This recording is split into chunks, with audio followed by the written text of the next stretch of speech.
Good morning, everyone, and thanks for joining me to run through the Mukuyu-1 and Sidetrack-1 results and the forward plan for the Cabora Bassa Basin and for Mukuyu.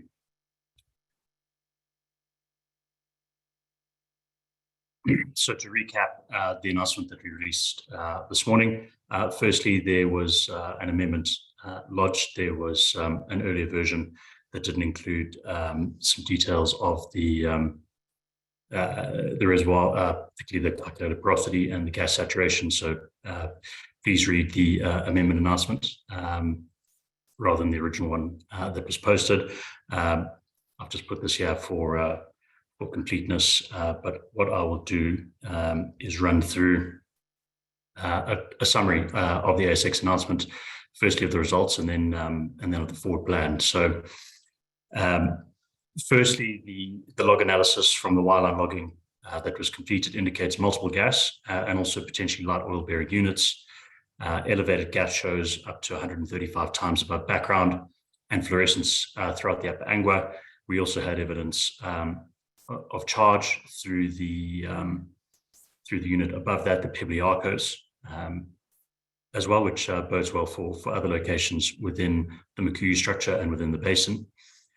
We've proven a hydrocarbon system within the Cabora Bassa Basin. So we've got rich source rock, evidenced by obviously the gas shows, fluorescence, as well as some bitumen and asphaltene in some other units, reservoir, also with now some of the reservoirs that we were targeting for sampling, calculated porosities of up to 15% and also gas saturations of up to 90%. We haven't had the chance yet. The sidewall core samples are off to the lab for analysis, so the log results haven't been calibrated yet. Seal, which is one of the primary risks pre-drill, has also now been proven, and the ability to of very large seals to hold back significant columns. Obviously, we've got trap, and importantly for all of these elements, considering the age of these rocks, we've got the timing element as well. So sometimes even if you have all of these things, if the timing doesn't work, then you can't have a working hydrocarbon system from a trapping point of view of trapping hydrocarbons within reservoirs. Unfortunately, we've had a number of tool failures as well as other issues, operational and technical issues throughout this well. And we haven't been able to capture a fluid sample to formally declare a discovery under the listing rules, something that we were desperately hoping to do and thought we'd have the opportunity to do, but that's been taken away from us through a number of issues. A lot of it has been through tool failures, some of the equipment that was sent to us, but also some of it is part of also drilling in a frontier basin. This basin's never been drilled before, and there have been a number of significant learnings from this that we've taken away from this drilling campaign that we'll be able to apply now to our forward and future wells. So the results prove up a 900-meter gross interval within the upper Angwa. We've still got a further 300 meters of up-dip potential in the upper Angwa from where we tested it in this particular location in Mukuyu-1 and the sidetrack. And also the upper Angwa alternations member came in thicker than our pre-drill estimates. So we've got still a lot of deeper potential that's been untested. Even though we deepened the well down to 3,900 meters, we were still observing elevated gas shows above background as well as fluorescence down to 3,900 meters. So again, bodes very well for future prospectivity, not only in Mukuyu, but also in some of the leads to the east, which will be worked up and have are sitting a lot shallower than where Mukuyu is. The basin does shallow up over to the east, where some of those very big leads, Mapani and Masumu, sit, as well as some other potentials. The results we've had to date have been fantastic. I think there's no taking away from that. To have the first well in the basin turn up a result like this is extremely rare. It's de-risked the entire basin and the acreage, proven our geological model, and that has given us the confidence to extend the Exalo Rig 202 contract for a further 12 months and it will remain in the Cabora Bassa Basin. That will provide us with substantial cost and time saving compared to our obligations were to demobilize the rig back to Tanzania.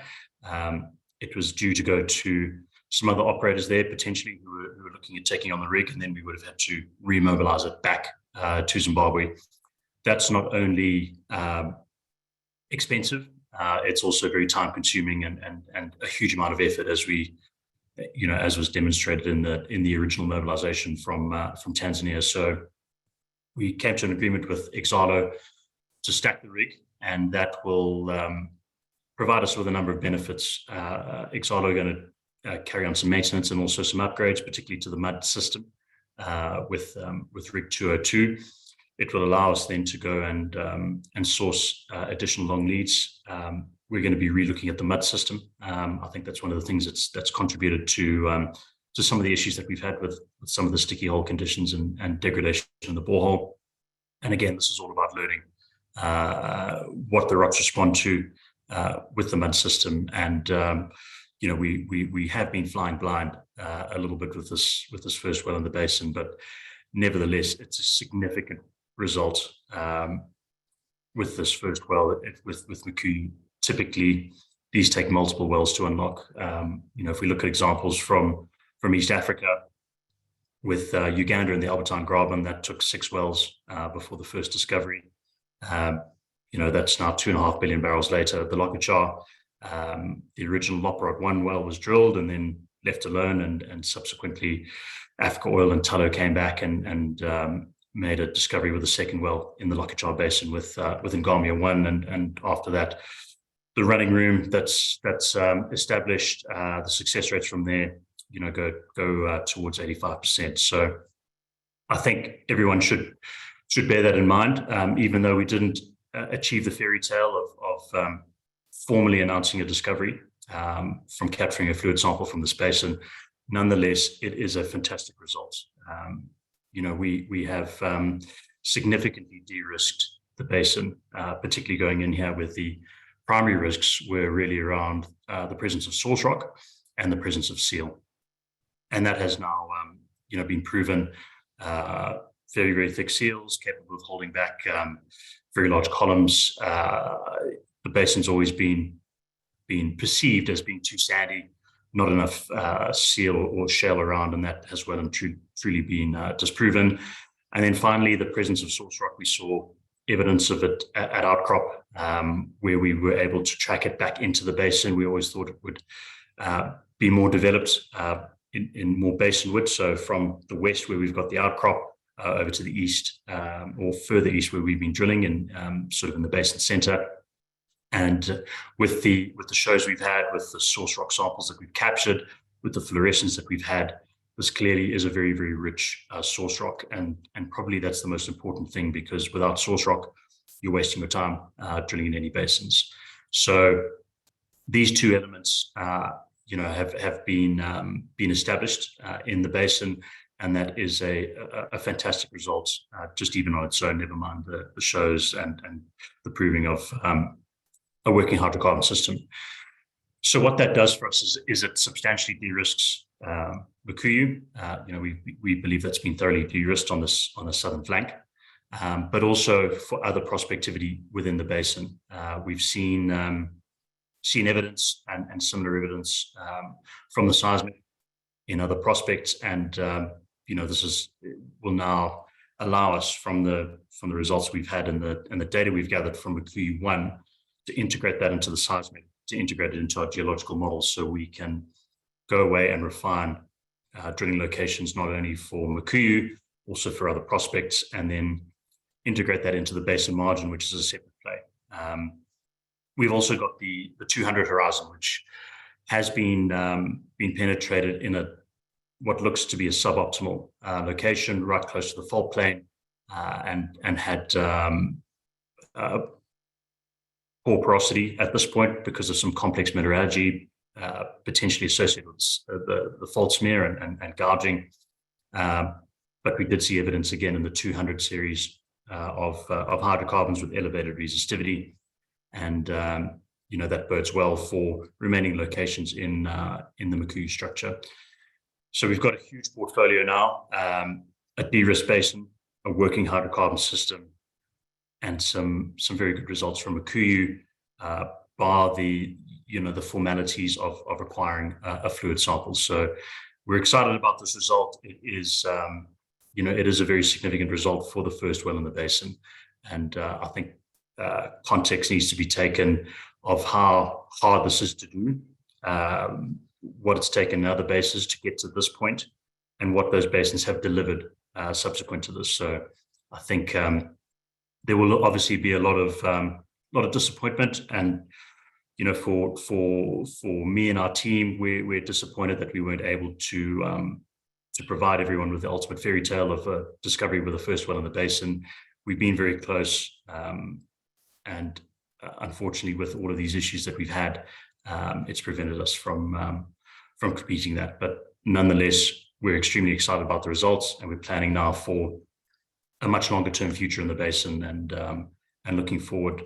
The future is very bright for the company, for the basin, and our future activity.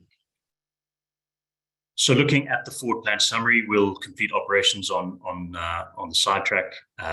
We'll demobilize the well services and personnel. I think clearly one of the things that hasn't really worked is our the current performance that we've endured from our service provider. So we need to reassess that. I must say, not all of it is entirely down to that. It is part and parcel of drilling in frontier basins, which have never been drilled before, and we'll be able to take away a lot of these learnings, go back and now refine our well design and all the inputs into it, equipment. The mud system, as I mentioned earlier, I think is going to be a key in the future. And following that, the rig will be warm stacked at the Mukuyu-1 location. That will result in, as I said, substantial cost savings, allow Exalo to upgrade the mud system, which will enable it to drill faster and more efficiently, as well as handle synthetic-based mud, which I think we're going to make the switch to, which will improve the drilling performance and also the borehole stability and the issues we've experienced there. So we will also take that time to source the necessary long leads. We've got wellheads, we've got the majority of the casing available to drill either Mukuyu-2 or Baobab-1. But then we also need to go away and secure additional mud products as well. We have, through the losses that we sustained drilling in the original Mukuyu-1 wellbore through the Pebbly Arcos, deepening the well and then drilling the sidetrack, those consumables have been exhausted, and now with the switching of the mud system, which is likely to go to now synthetic-based mud, that will also take some time to source and secure. We'll also be conducting a tender for well services and equipment, and we'll have a much better idea now of what's required now for future wells.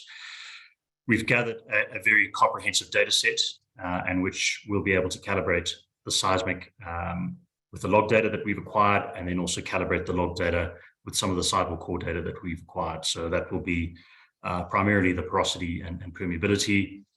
We acquired some very large sidewall core samples. So those are very large rotary side cores, so we'll be able to do that porosity and permeability and even special core analysis, which will allow for better calibration of the saturation data as well, and integrate that back into the log data and refine that, and the pay intervals as well as feed that back into the seismic and be able to calibrate that so we can target the sweeter reservoir intervals as well.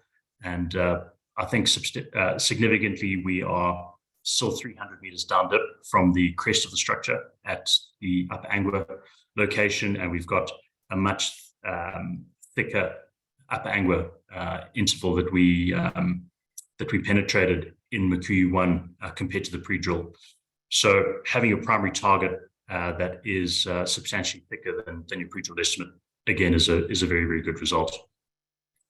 So all of that will feed into phase 2 of our Cabora Bassa Basin exploration and appraisal program. with Mukuyu appraisal and determining future drilling locations. So Mukuyu-2 is going to target an alternate location in the structure, and that will apply the learnings that we've had from Mukuyu-1 and determine that location that will be provided in due course. And then drilling will recommence at either Mukuyu-2 or Baobab-1 in 2023, and the timing of that will be confirmed once those long leads have been secured. So it is now will give us some time to take all of this data, analyze it, and optimize our future drilling locations. So looking at where the sidetrack was planned to, so we drilled a little bit up dip. Again, we've had very and relatively consistent data that we gathered in Mukuyu-1. As an example of the sidewall core that we acquired at 3168 in the Mukuyu-1 well, showing this regional porosity roughly 15% and gas saturations up to 90%. So that is by any means conventional reservoir, and the ability to acquire fluid samples from this should have been concluded, but due to the issues that we've had with borehole stability, with tool performance, and with some of the differential sticking, again, of the cable on the wall and the tool on the wall generally indicates reasonable permeability for that to occur. And we were very very confident, very hopeful of acquiring a sample, but that hasn't eventuated due to quite a number of issues as we've articulated. So again, not quite the fairy tale that we were hoping, but a very, very substantial result nonetheless. Looking at where the Mukuyu-1 well was drilled, and just to reiterate this up-dip potential and where we've tagged this particular location, remembering that the original wellbore was designed to target multiple intervals. So the 200 horizon up here, as well as multiple other objectives higher up in the forest, as well as the pebbly arcos. So the Mukuyu-1 was designed to test as many targets as we could within this basin. And we did that reasonably successfully. 200 horizon provided some very tantalizing results, but as I mentioned, a little bit too close to the fault plane, and we've had some issues there with some reservoir quality at this location. But moving further away from this particular location, either down dip or up dip, should provide us with a much better result with Mukuyu-2 and future wells that we drill. Subsequently, we had to compromise on the location of some of our primary targets and shifted this to a little bit further to the south than we ordinarily would have preferred. And these velocity slowdown intervals that we've seen here, we've tagged with the Mukuyu-1 well right on the flank of the structure. So going forward, we've got 300 meters of up-dip potential within these, and these look like much thicker and better developed reservoir intervals as well. So we'll be looking at all of this data, refining our seismic data with the VSP data that we got. We've got now measured velocity for all of these intervals, which will allow us a much better calibration of our seismic data across the basin, but particularly over Mukuyu, where we've got a very dense seismic grid. And we'll be targeting some of these thicker reservoir units and intervals as well. And then finally, before we get onto some Q&A, remembering that Mukuyu is just the first target that we've tested. We've got a litany of other targets in here that we'll be working up and refining. We're looking at some other some future drilling locations, as well as also some potential infill seismic, and looking at a 3D survey over Mukuyu as well. With the results that we've had, acquiring 3D is a logical next step, and that will also be hugely beneficial on really thoroughly defining the Mukuyu structure, as well as the optimal targets and the sweet spots within this. So looking at at the future, we've got a fantastic result that we've acquired from Mukuyu-1. Barring the fairy tale finish of acquiring a sample and being able to formally declare a discovery, nonetheless, we've had great results from the wireline logs, indicating multiple gas-bearing and potentially liquid-bearing zones, hydrocarbon liquid-bearing zones, I should say, as well as gathering a very good data set, which will enable us to calibrate the seismic data to further refine all of these prospects. So it has been a long journey to get to here, but again, I'd like to thank all of our shareholders, our supporters, for backing us and for allowing us to solve risk this well. And through that, we have now unlocked a tremendous amount of value. Proving up this for the first one in the basin is an absolutely fantastic result.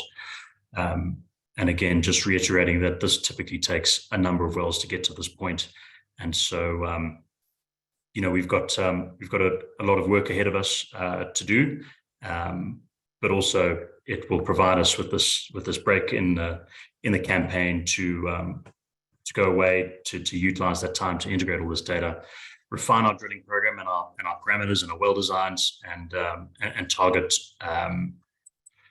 Mukuyu in a more optimal location now, and also then try and unlock a new play on the basin margin, and extend also this fairway that we've seen into the central fairway with some of these other very exciting and enticing leads that we have at Musumu and Mopani. So again, great results. I'll now just go through some of the questions and Q&A. And we will. I'll try and answer as many of these as possible, and from that, we'll then conclude. So from a cap raise to drill either Mukuyu to a baobab. So we've still got some residual funding left over from Mukuyu, obviously with the sidetrack that we incurred. We've eaten into some of the contingency through that, and so for a future drilling campaign that will require a cap raise. We've also got the option now of going down the farming route, and with the result that we've had, that will be obviously a much easier endeavor. I think a lot of people have been sitting on the sidelines waiting to see whether or not there's a working hydrocarbon system within the basin, and that's the very first step to determine. And again, typically these basins take a number of wells to unlock, and we've managed to do it on the first one. So from the conservative estimate of the net pay out of that interval, that will be further defined once we've got some core results from the sidewall cores and that analysis from the lab. Once that is completed, again, we don't have any salinity data from the water legs, and so you can swing this by quite a large margin. And as we stated in the announcement, both the porosity and the saturation data can be swung by a significant amount either way. In terms of how many and how thick are the zones, again, this requires calibration of the log data. We've got multiple zones. Some of them look like they can potentially be liquid bearing, and that resistivity delta between your water resistivity and your light oil is lower than what your gas is. So there is the potential for additional net pay with some of these lighter zones, particularly in the deeper sections, which is what you expect. Again, we'll have a better answer once the sidewall core analysis is done, but it won't be definitive because we don't have any fluid data to calibrate it. What tools did you manage to run? Did we have neutron density and resistivity logs? Yes, we did, and that's how we've come up with those porosity and saturation numbers, and we're working on the targeted sampling intervals. In terms of the next well being spudded, again, we'll provide guidance with that once we sourced the necessary long leads. And that will, depending on our views, we'll drill either Baobab or Mukuyu-1 as well. So that, as I said, we'll need to take an inventory of what we need for, particularly for casing for Mukuyu-2. That's a slightly deeper well than what Baobab will be. But again, I think from a mud system point of view, that's something that will take some time to switch out if we go to a synthetic-based mud. I think I've answered the pay zone thickness from the existing logs and the quality, timing, total footage of net pay, forward timing for Mukuyu and Baobab. Again, that will be announced. Farm out now. Again, that's still a possibility and something that we kept live and open. But again, we'll reassess, and as you said, we are aiming to generate the greatest value for our shareholders and for the company. And so again, that route of farming versus carrying on from where we are, given the results we've had to date, is again, probably an easier equation. But we may attract, something substantial in terms of a farming office, given what we've had to date. How did you manage to secure the rig for 12 months? For Exxaro breaking contracts with the companies. So no, Exxaro didn't have any firm contracts with other companies. They had some non-binding MOUs, and they were, obviously they're close to the results as well, and they see the potential in this basin. And so we were able to move and secure the rig for a further 12 months, and Exxaro again see a long-term future for this rig in the basin. I think one of our concerns earlier on with this rig was that it was only capable of drilling roughly to 3,500 meters with this deviated well that we drilled with Mukuyu. But we proved with the deepening of Mukuyu-1 that this went down to 3,900 meters. We ran out of drill pipe and had to pull up stumps through there. So that's, again, that's one of the things that has been a great success out of this campaign. It's a capable rig. Apart from a very short period where we had a failure of the top drive due to an issue with with one of the some cards in the PCL, the rig really didn't skip a beat. And so we've been very happy with Exxaro's performance and delighted that they've made the rig available to us for the next 12 months. It will also save us a substantial amount of money in terms of demobbing the rig to Tanzania, which is our obligation at the end of this campaign, and then remobilizing it again from Tanzania. So it is a win for us. It's a win for Exxaro as well. It saves us a huge amount of time and effort as well. I think everyone's familiar with the mobilization dramas that we had and the delays suffered then when you're trying to bring equipment through multiple countries and border posts. So this again is a big win from that respect, and will also allow us to commence drilling earlier as well compared to the alternative of demobbing and remobbing it. So from next question is, can you describe in layman's terms if there was gas and possibly oil downhole and why we did not get a kick or oil seeping to surface? So kicks are encountered when the pressure in the reservoir is higher than what your pressure in the wellbore is, and that's determined by the mud weight. So our mud weight was higher than what the reservoir pressure is, and hence you don't get a kick. So that is that is how you drill wells safely.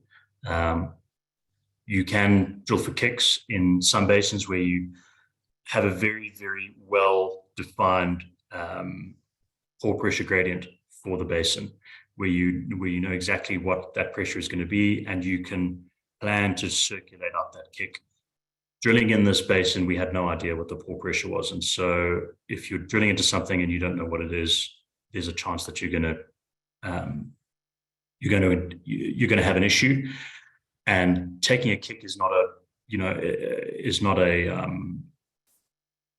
a fun thing to do. It's also very dangerous. If if the kick is too big and you lose control of the well, very, very difficult, depending on how big the kick is, what your pressure differential is in the well bore, and that can end very disastrously. And as far as explosions and burning down the rigs and loss of lives, and that's not something that we ever want to do and be associated with. So again, now with the data that we've gathered from Mukuyu-1, we have a normal pressure regime in this basin. There's no overpressure, and again, that will allow us to refine our well design and our drilling program for the next round of drilling. And again, that is part of frontier drilling, where you've got to go in pretty conservatively and also make sure that safety is paramount. We want everyone to go home safely. So that is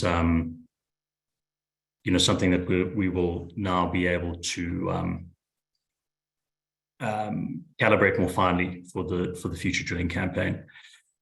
Can we give more details of the Exalo contract? So it's really just a contract extension of the existing contract, we've managed to secure it first by, again, being a first mover and having a good existing relationship with Exalo. And as I said, they see a long-term future for this rig in the basin, and we have signed a binding contract where the others who were interested in the rig had not at this stage. So we haven't circumvented anything. This is just something that we've done that is beneficial, to the company, but also suits Exalo because it allows them to do this maintenance upgrade of the mud system, which will be better placed. We had to do all of those earlier works before we could commence drilling, and now that will be completely replaced with a brand new mud system. So again, that will allow us to drill quicker. We were limited a little bit with the pump rates and the mixing of mud, particularly when we took losses in some of the upper zones in the pebbly arcos. So that will now not become an issue for future wells. So is there evidence of facie swelling on use of water-based muds? Is it likely that the main source of open hole constriction was at more the time the hole was open for? So the part of the issue of using water-based muds is again, you can sometimes activate some of the clays that are present within the reservoir in finite amounts. So swelling clays, as they're called, typically illite. Potentially, this is an issue. We do have this is a fluvial and lacustrine depositional system. We do get some clays within that. Whether or not this was the cause, we'll be able to determine that further once the analysis of the cycle cause is completed. But I think again, it is more a combination of really the time of the hole being open. So with logging, typically you want to, the best time to log a well is immediately after you've completed the drilling. And logging conditions only deteriorate from there. As the hole is open for longer, it starts to deteriorate. As it starts to cave in itself, you get reaction with the drilling mud. And so the delays that we had in Mukuyu-1 and Mukuyu-1 sidetrack, clearly didn't help us. And the delays and some of the failures that we had with the tools and waiting for replacement parts, that resulted in Mukuyu-1 sidetrack. By the time we started sampling run, I think that was open at that stage for roughly 8 days or so. We were aiming to complete that within 2 to 4. That just because we had an issue with the packer elements on the RCX tool, which is the conventional sampling tool, which weren't providing effective seals against the wellbore. We switched to the backup. That packer element failed potentially because of the elastomer in it. So then switched back to the primary tool, and that then had an issue with the hydraulic unit, and then the backup unit also had an issue with a high, I think a high current in the tool whilst we were running in holes. So whilst they fixed that, the hole was open longer. By the time we started with the alternative sampling tool, with the straddle packers that we had to switch to, that then became 10 days by the time that was run, and that's when we had started having that hole sticking issue and the cable sticking, and then followed on by the pull sticking, which then got worse as the hole was open longer and we were waiting for that T-bar replacement. That T-bar failed on one of the arms, and that took 3 or 4 days then to source replacement. So that certainly did us no favors in being able to complete the sampling. So very disappointing from that perspective, given we drilled the sidetrack, primarily to go and acquire a sample so we could formally declare a discovery. So look, tool failures happen. We've had more than our fair share with this, and again, that's part of the reason why we're taking a break in this campaign, so we can go and retender. Also look at the mud system. Synthetic muds typically are non-reactive or less reactive, I should say, with the clays and the borehole, and typically provide you with more stable hole conditions. That does require a little bit more from a sourcing, from an environmental and a cost perspective as well. And water-based mud is a very easy thing to mix up. And again, first well in the basin, we'll take the lessons learned, and we'll be better off with the next wells. Why aren't you trying again to obtain a sample, and why are we moving on? So what we've had now is, with the hole conditions as they are at the moment, we required a significant amount of overpull to free the tool from the wellbore. That was 50,000 foot-pounds of force, which is a substantial amount of force. The wireline tools typically, when you're pulling the tools, can only apply 6,000 or 7,000, so that's 5 times the force of that, and so that's then done some damage to the packers on the tool, and there are no replacement packers.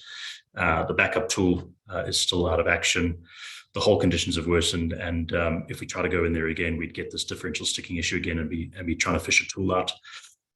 That particular tool is worth $4.5–5 million, and that again, to try and put that in the hole to go and chase it at the moment is likely losing battle, and something that would result in a lost in hole charge to us. To put that in context, $4.5 million will pay for a 3D seismic survey across the entire Mukuyu structure. So when you put that in context, the likelihood of success, given the borehole conditions, even if we had functioning tools, that's a very low percentage play. So we, as disappointing as it is, we have to move on, and extremely frustrating. But again, we'll be better placed for the next wells in the basin.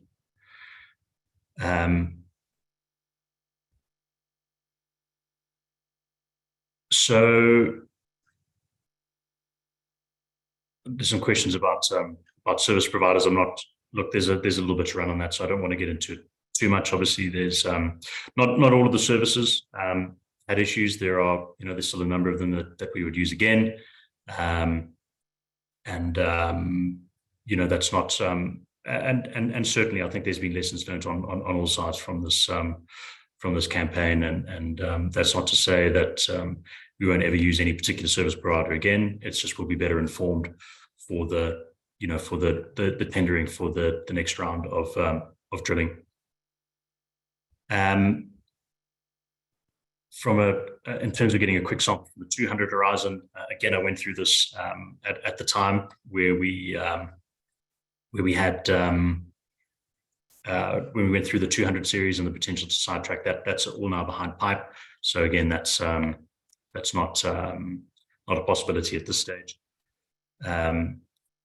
Do we have sufficient petrophysical evidence to confirm pay? Yes, we do. We've articulated in the announcements. We can't calibrate it because we don't have core and fluid data. But again, we've got porosities of up to 15%, gas saturations of up to 90% in some of these intervals. That has, again, because it's uncalibrated, a margin of error on either side, higher and lower. What we've seen from the the background gas, 135 times above background, that's not something that you see in in non-pay zones. So again, part of the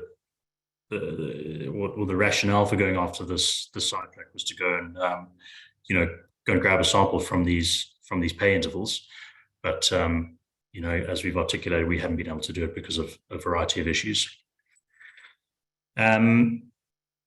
Will you announce the results of lab analysis of the large cycle cores to the market and the likely timing? So the timing at the moment we're unsure of. Those samples are on their way to the lab, so it will depend on how long they take to process it.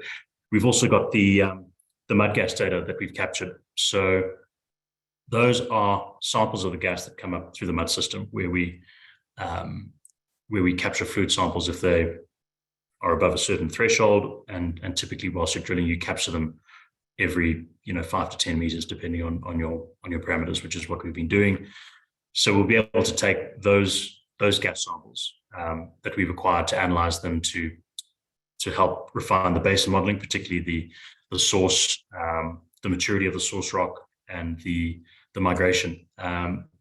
We did miss out on the first 2,800 meters of mud gas data in the Mukuyu-1 well, which is really unfortunate, particularly in those shallower horizons. Would have been a very valuable bit of data to have, and would have helped us in terms of determining the vertical and lateral migration of hydrocarbons into those shallower intervals.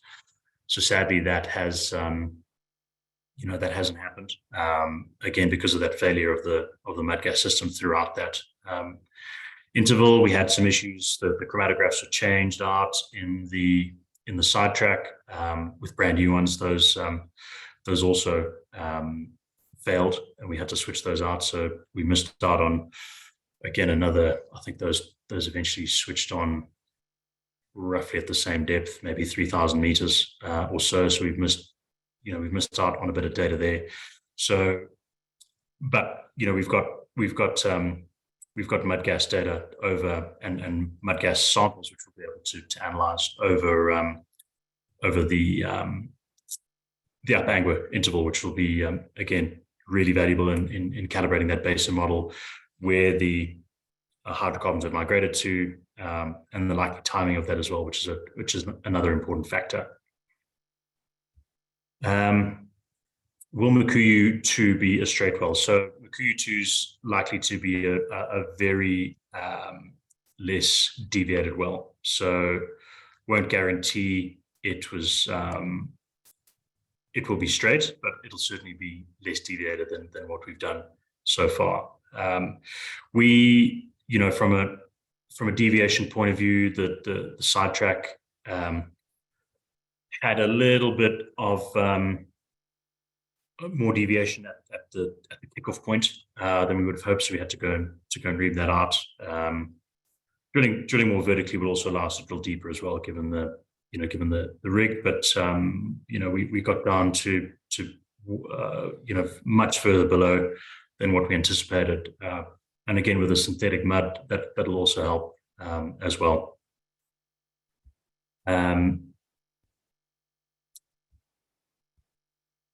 So didn't Exala have an MOU signed with Helium-1 for the rig, or will an alternative rig be provided to Helium-1?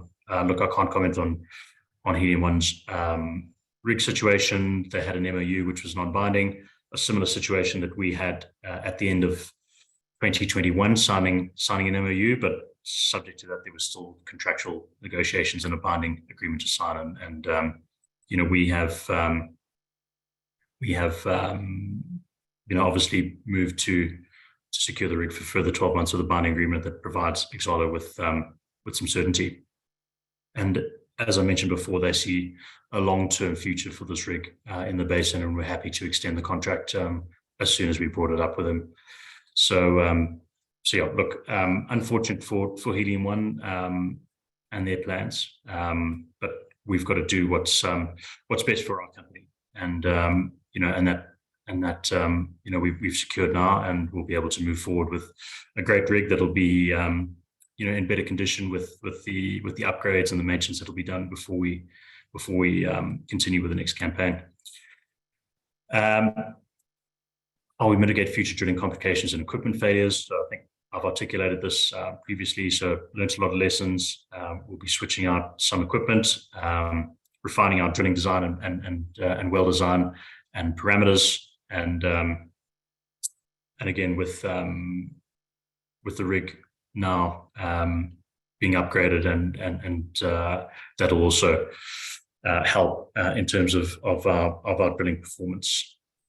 Will we be flow testing Mukuyu-1 side tracker? Is that no longer possible? Again, the assessment that we made, given the conditions of the borehole, that trying to run a liner with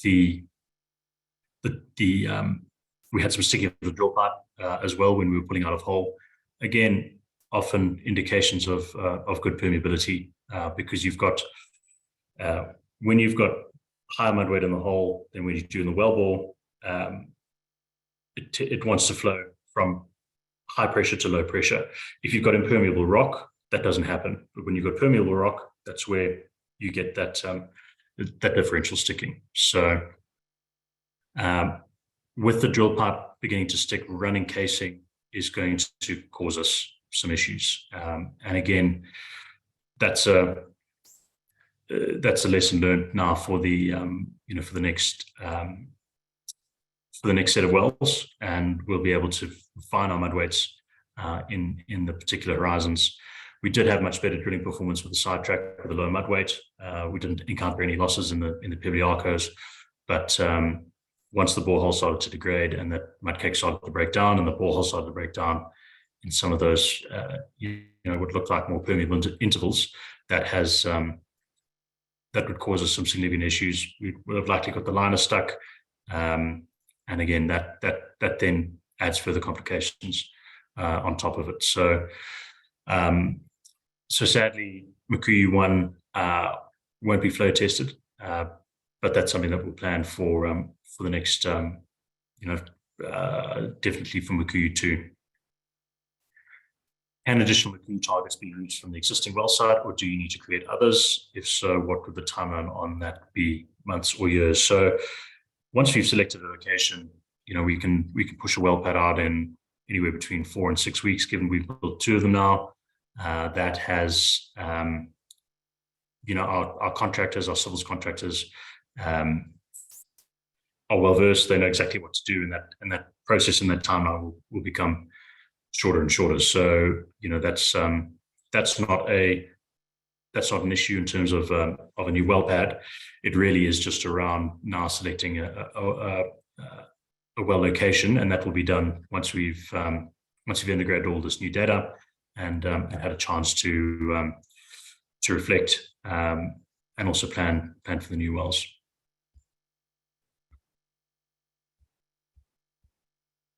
How long do you anticipate the rig being dormant until drilling resumes at either Mukuyu or Baobab? So again, we will provide updates so that once we've sourced long leads. Again, that is given the state of the industry at the moment. There are some lead times, particularly with casing, and then if we switch out the mud system to a synthetic-based mud, that's something that we've got to source. We've got a very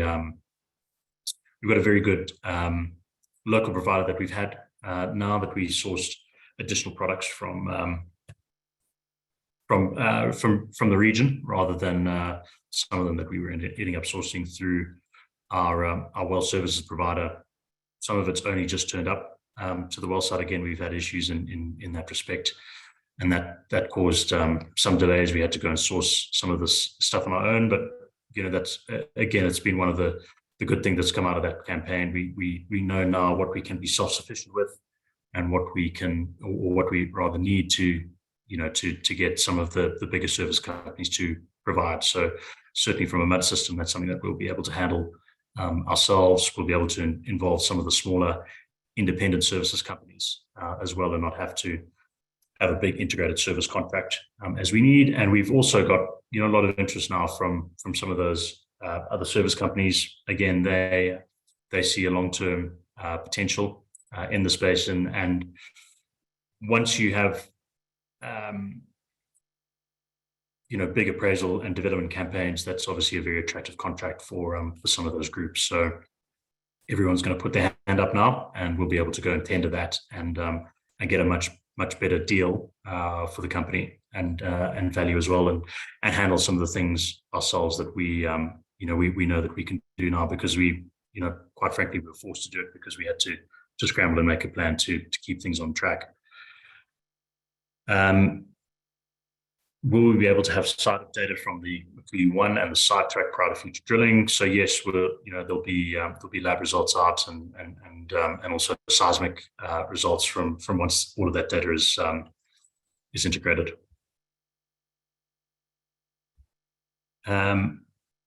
Any considerations for a sidetrack 2? So again, given the performance to date, it's prudent for us to take a pause in this campaign, trying to repeat the same thing with the same tools, the same providers, I think is throwing good money after bad.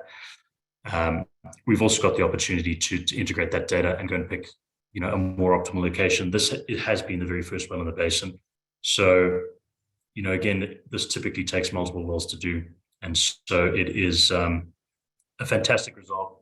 Couldn't quite achieve the fairy tale that we were looking for, but trying to chase this further is not a wise decision. So again, that we've elected not to do, and going to apply the funding to future wells rather than continue on at the current Mukuyu-1 well location. So will the farm and data room be open to bring in a potentially larger partner? So yeah, look, we have had some interest during the drilling campaign from some others.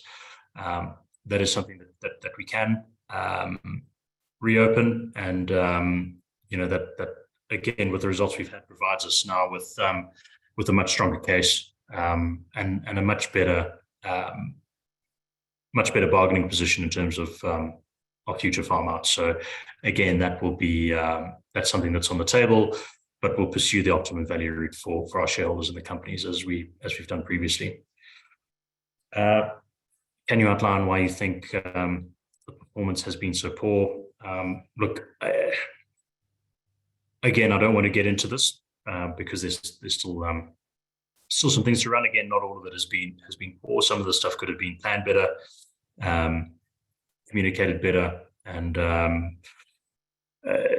some of the things were, well below par of what you'd expect. But again, some of it's to do with drilling in a frontier basin, but some of it really was avoidable, and that it has been disappointing. But again, we've got a much better handle on what we'll require for a future tendering process, and that what we'll be able to go out and give those service providers a very, very firm requirement. A lot of them were put off by the logistics requirements, unknown what the cost was going to be, what the involvement was going to be, the clearances and customs procedures, which can be very, very tricky to navigate, particularly when you're dealing with a remote location that require multiple entries through multiple customs and border posts. So now that we've been through this, we're well versed. We've moved a lot of equipment from all over the planet, and we've had something come in from every single continent. I think bar South America, and we've got a very, very firm handle now on that process. Our logistics team has been absolutely phenomenal. They have been tireless, and it's a very, very unseen and unappreciated element of a drilling campaign, particularly in a frontier location. So, if you're drilling in Australia, you've got supply bases everywhere. To move a tool, you don't require any customs clearances or cargo planes and options are widely available. Whereas where we are, that does take a lot of knowledge, a lot of effort, and a lot of know-how in how to move stuff around. And so we'll be able to go out with a much more complete picture for our future service providers, which will provide us with better rates, but also will bring more parties to the table as well, who are, some of the pricing that we got from some of the others was, kind of deep water Angolan pricing, where a lot of their supply bases are, the sort of nearest ones to us, and unsure of how to cost stuff, because with the pricing that we went out was a kind of all integrated package, and companies are obviously very nervous about taking a hit on the logistics side of it, because it can add up. So now that we've got a firm handle on it, they'll be in a much better position to bid more competitively as well. How many sidewall cores were taken in each of the main wellbore and the sidetrack? So we didn't acquire any sidewall cores in the sidetrack. The main objective, because we were twinning it, there was relatively little point in acquiring additional sidewall cores. We got our fill from the main bore, and that I think we acquired 24 we successfully out of 27, which is a pretty good performance, to be honest, particularly with mechanical sidewall cores. So we didn't. So that was initially in the first part of the wellbore when we TD'd at 3600 odd.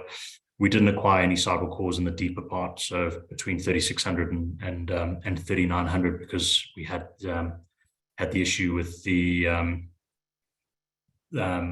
borehole stability, and we couldn't get the wireline tools below 3,000 odd meters, I think, to complete that logging of that deepened hole section. So we've got cuttings though throughout, and because it's still within the upper angle, we'll have a reasonably good idea based on the cuttings, and have some loose calibration between that.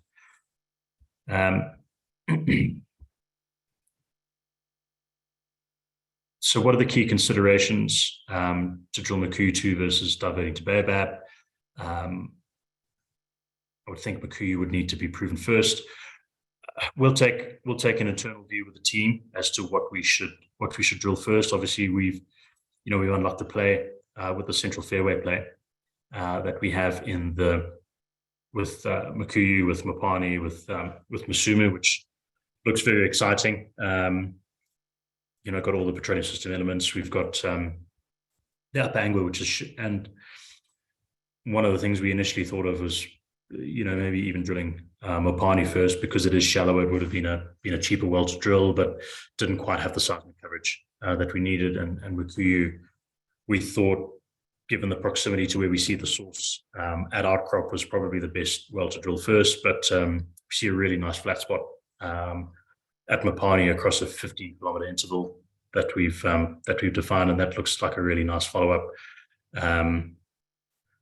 So potentially, with the discussions we're having with Exalo, it may not be Baobab, it may be something else within this EPO 1849, which again would satisfy our requirements for the deal that we did with the Sovereign Wealth Fund to drill a well within this permit, and potentially extend that play as well. So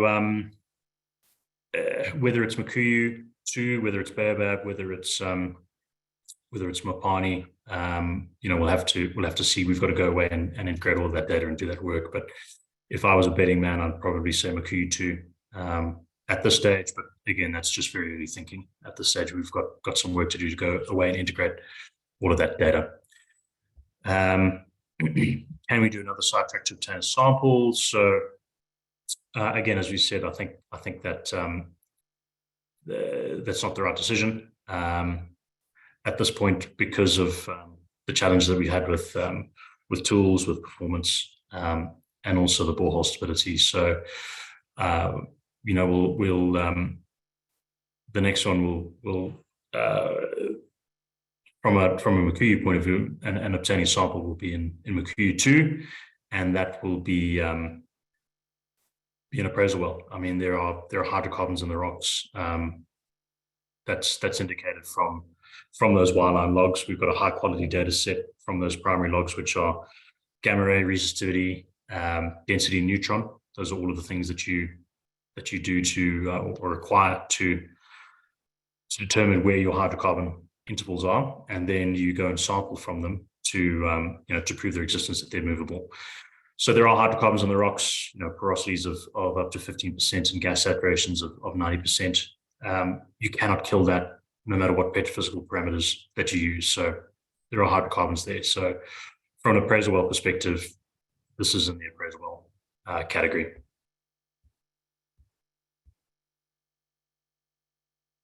Can you give us a very high level understanding on steps and timeframes from here to commercialize and the milestones generally that trigger the market to reality the project? So I think obviously being able to announce a formal discovery is probably the key one. We were very hopeful of doing that, and disappointed that we couldn't complete it because of the performance issues and the failures and the technical issues that we encountered. But again, I think looking at a future reevaluation, integrating this new data that we've had, articulating that, what it means in context of Mukuyu, the prospectivity in the rest of the basin, and then also, beginning drilling again. That's where we typically see the reevaluation of the projects, and because they are catalytic events, and that is where you generally create the most values through the drill bit, and through the results that you generate. So we're not long away from that, from starting again, because of this contract extension that we've signed with Exalo that keeps the rig in the basin, and allows us to move a lot quicker.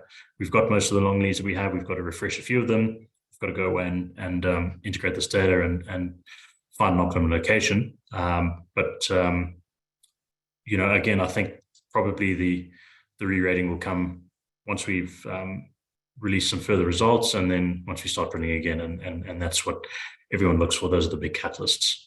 ETA on the core samples, can't provide that at the moment. They're on the way to the lab, and once they've had their initial processing, we've got to go through a number of steps to analyze those results. Some of them will undertake specific procedures. We've acquired reservoir samples, source samples, and as well as sealed samples. So that will take a little bit of time, depending on which ones. They're not all going to come at the same time.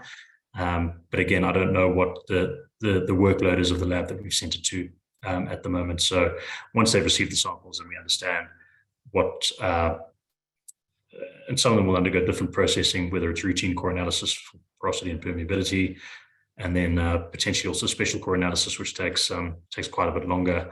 That'll be determined once that initial cleaning of the plugs to remove all the drilling mud takes place, and we can get a better idea of where they all sit. How does the government of Zimbabwe view these results and Invictus's future plans? So again, we haven't discussed the results with the government of Zimbabwe as of yet. We've got a meeting with the Sovereign Wealth Fund and their new CEO later this week, and we'll provide them with an update on the project and where everything sits. But at the moment, I think they should be pleased. To have this result in the very first well in the basin is pretty rare and very exciting. So that we've got to provide them with the updates and run through it and let them know what our plans are. They're our partners in the future in these EPOs. And once the production sharing agreement is signed, and again, that's something that will also be be finalized. Now we've had a lot of traction with that, given the results that we've had, and that's going to become necessary. And so that will that will happen in over the next week and months, to bring them along and get them up to speed on where everything sits. Okay, the wireline logging issues. When the tools are not available after finishing the well, will this be compensated by Exalo? So that's not Exalo. That's the service provider. There are things in the contract in terms of where everything sits, and that'll be thrashed out once everything wraps up. But again, that's got a long way to run from a number of perspectives and the performance encountered. So that will all be sorted out in due time. So, layman's terms of the porosity and permeability results, how good are your results versus other prospects? So the porosity, again, with the log interpreted porosity, that's uncalibrated, but porosities of 15% sit well and truly in the conventional category. Permeability, we'll have, once the permeability you can't derive from logs. You need core calibrated data. You have a variety of permeabilities for a given porosity. Depends on the rock matrix and the fabric of the rocks, and the pore throats of which determine the permeability, and that can only be measured in a lab. And you also get indications from pressure sampling from your sampling tool. So sadly, we weren't able to to conclude that with the tools and what's transpired. Do you think you can spud the well before mid-year? Yeah, look, that's certainly a possibility. And again, we also the other reason that we want to take a pause in the campaign at the moment is the very heavy rainy season that's being encountered at the moment in Zimbabwe, and particularly in the locations of where we are. Above normal rains, we've had some quite severe downpours, which have slowed progress in some respects, makes moving equipment around and demobilizing even to the next well site at Baobab quite challenging and cumbersome. Baobab's also located on a more flood-prone area. Mukuyu actually sits, and we didn't realize this really until we were at the well location and started driving down that road. But there's a very subtle surface expression of this big Mukuyu anticline, and you can see it driving north from the escarpment as you get towards the rig, and the vegetation changes, and that's because it's above the flood-prone area.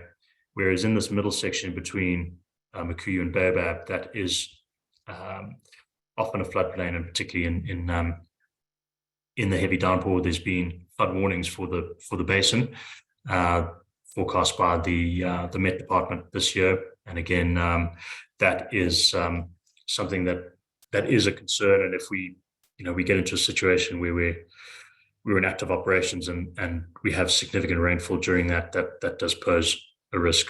So timing future drilling campaigns, and again, this was supposed to happen, and the reason that we wanted to drill mid-year was to avoid this, but with the delays we've had, and sadly that has dragged on and put us in this weather period. It's not to say it's impossible to do it just makes it more difficult.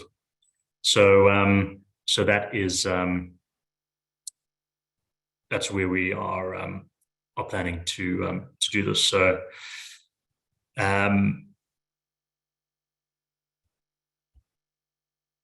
can we get more logging info on the logging results from the Pebliarcos? So we have seen some evidence of hydrocarbons in the Pebliarcos. That is, we were hampered by some of the mud gas data not working in that to really refine and try and calibrate the migration in the Pebliarcos. But from some of the logging results, we have had indications of that. Less well developed, and I think in the previous slide, you can see we're right on the flank in the 500 structure here and less well-developed reservoirs. So looking at future intervals, we're going to be targeting this in a more uplift location. We're roughly 300 meters down dip, but still seeing evidence, and that bodes really, really well. I mean, 300-meter columns are very, very large. So the fact that we have this potential down dip in the Pebbly Arcos is also very, very encouraging.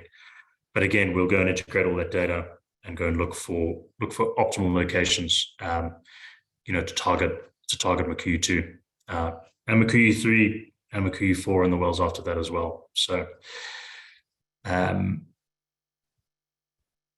so what mistake did we make due to our own wrong decisions? Look, I would say probably the biggest mistake we made was agreeing to take the rig and mobilize it to the location before it was ready. I think that really put us on the back foot. It resulted in a number of delays. The services didn't turn up until then as well, even though it was supposed to be on time. So it didn't ultimately affect us, but I think certainly it would have made our lives easier and been far less hassle. We'd had to do a lot of work to get it up to scratch, and that should have been done before it came to us. But there were some logistical issues in trying to achieve it on Songa Songa Island, given it's an island, it's relatively remote. The customs and clearance procedures in Tanzania are an absolute nightmare. And then look, some of it's not mistakes, but it's really learning from experience of drilling in a frontier basin, and a lot of this couldn't be predicted. We had to give it our best, best estimate of what the drilling conditions would be like, what we'd encounter, the mud weights that we would need, and that we've learned from now, and we'll be in a much better position for future wells.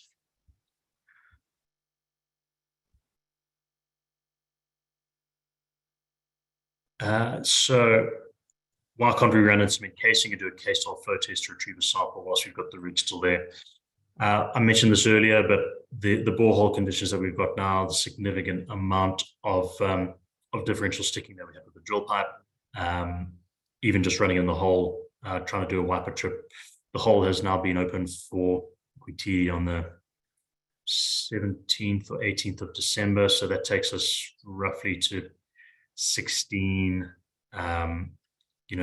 days, and the borehole conditions aren't going to get any better. Running casing now, I think we're likely to encounter difficulties trying to run it, and that would, again, result in casing stuck in the hole. It might get seated, key seating now with some of the borehole walls starting to break down. That often happens, and when that does happen, it really complicates trying to complete a well from there. So it's a low percentage play, and from this well we've got to know when to stop, and that is now. Before trying to, as I said, we don't want to throw good money after bad. We've had a fantastic result. We've learned a lot from this well, and we'll be much better prepared for Mukuyu-2 and the subsequent wells after that. Is there any risk of high levels of CO2? So don't believe so far, but we've got the mud gas data that we've acquired, which will go for analysis, and that will give us a very good handle on the composition, and determine again how rich the gas is, the likely condensate gas ratios, potentially light oil, and if there's anything in there CO2 wise. Some of that gets scavenged, but also if there's any other thing, such as H2S, hydrogen sulfide, as well. So that is, I think, looking at these, we haven't got many questions that haven't been answered.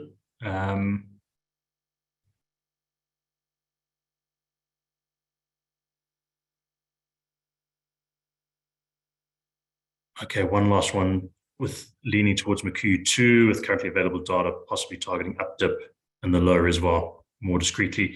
So yeah, as we've said, the up angle is much thicker than we anticipated, which is a great result.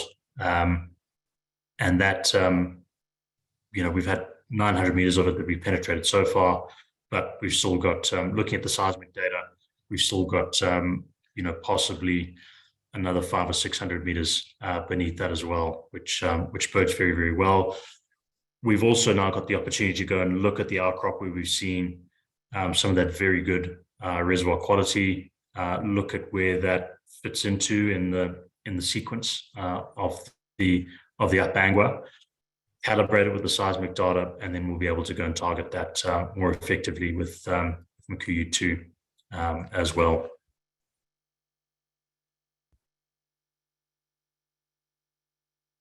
Okay, is the PPSA sign-off important to us? Yeah, so look, it is important.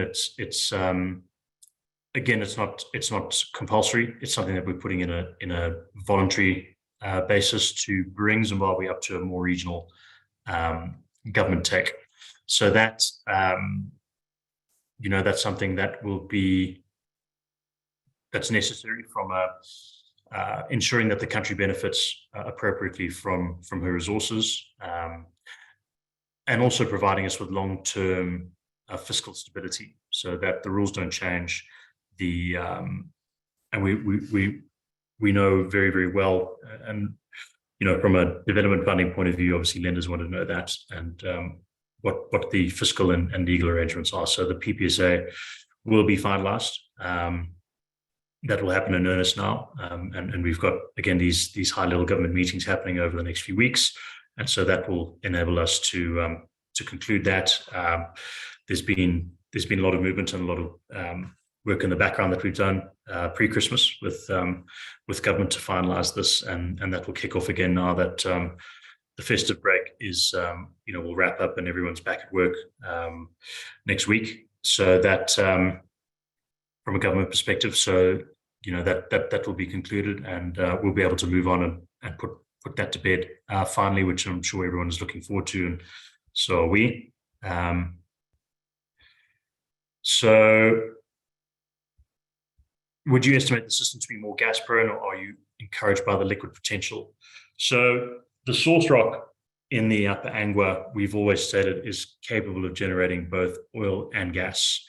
That is the source rocks of the depositional environment and the quality where it can generate liquids. With our basin modeling and with mobiles too, we thought it would be in the gas condensate window. And that is, and that's what I think the majority of this is, but we've seen evidence of more light hydrocarbon and some heavier ends as well, with some bitumen and asphaltene as well.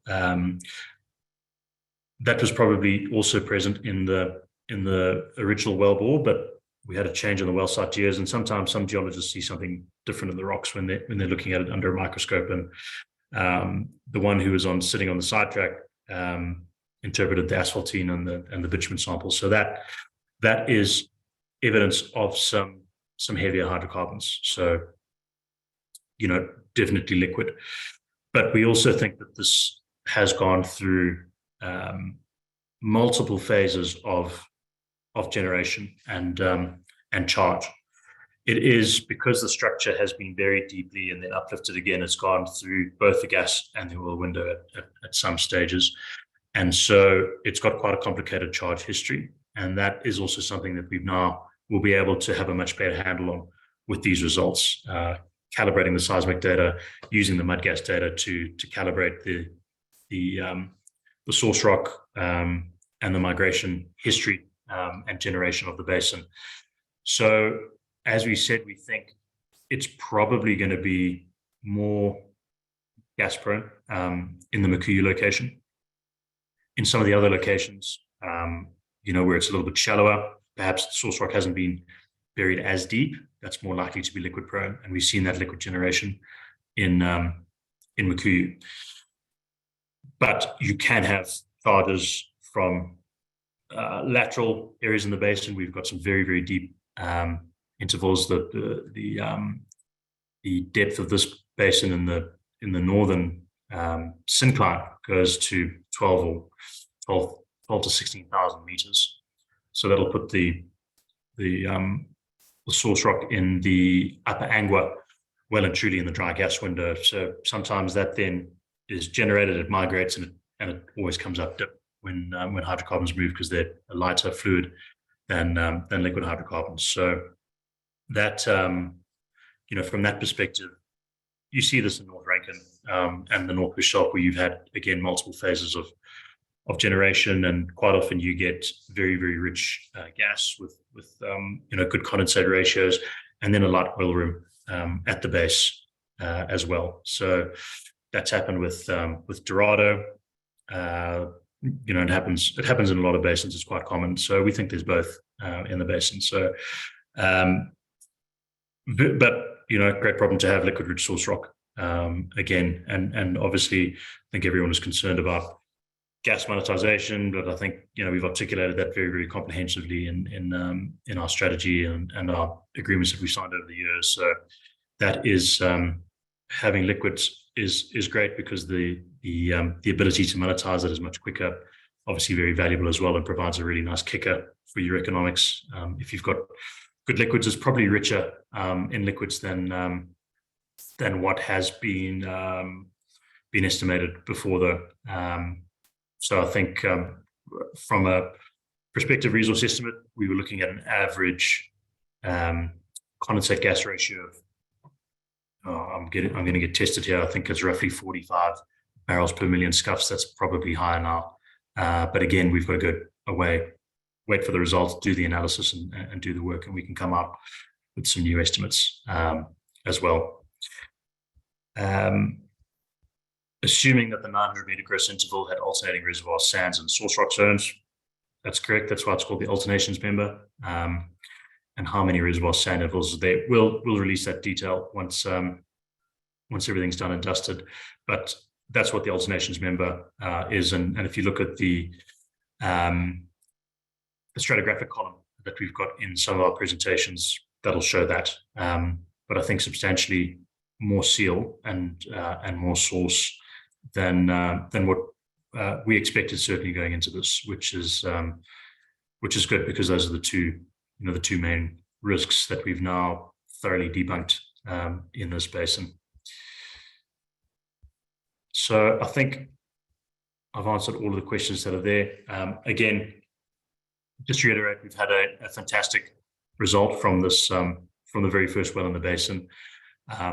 This often takes multiple wells to get to the point that we're at, and having this with this very first well is a tremendous result. Disappointed that we couldn't complete the ultimate fairy tale in being able to announce a formal discovery with the capture of a fluid sample in Mukuyu-1 and the sidetrack that we drilled specifically to go and do it, and the issues that we've had now have been articulated and in this webinar and in our announcements, and disappointing that we've been robbed of that. But look, nonetheless, we're very excited for the future. This has de-risked the basin thoroughly, but not only at Mukuyu, but in the other prospects in the basin, and it does bode very, very well for the future. And we're very excited. We've extended the rig contract for a further 12 months to drill at least one firm well. And again, to get the approvals through Exalo, that was the easiest way to do it, just to extend the contract, and we'll negotiate then for additional wells as well in the new year, once everyone again is back from the festive season. In Poland, it would have required high board approval from Exalo to do that for more wells. So their recommendation was to just extend it for this firm well.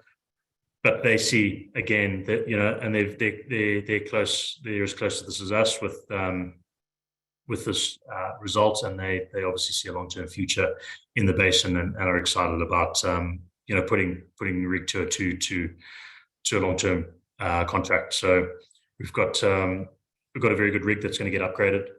Again, the drilling performance from 202 when we were drilling, and certainly the performance on the sidetrack was much better once we had a low mud weight in the hole and a better idea of so even that, just that very small step change from, or large step change from during a small amount of time from the first well has paid dividends, and that will continue with our future campaign.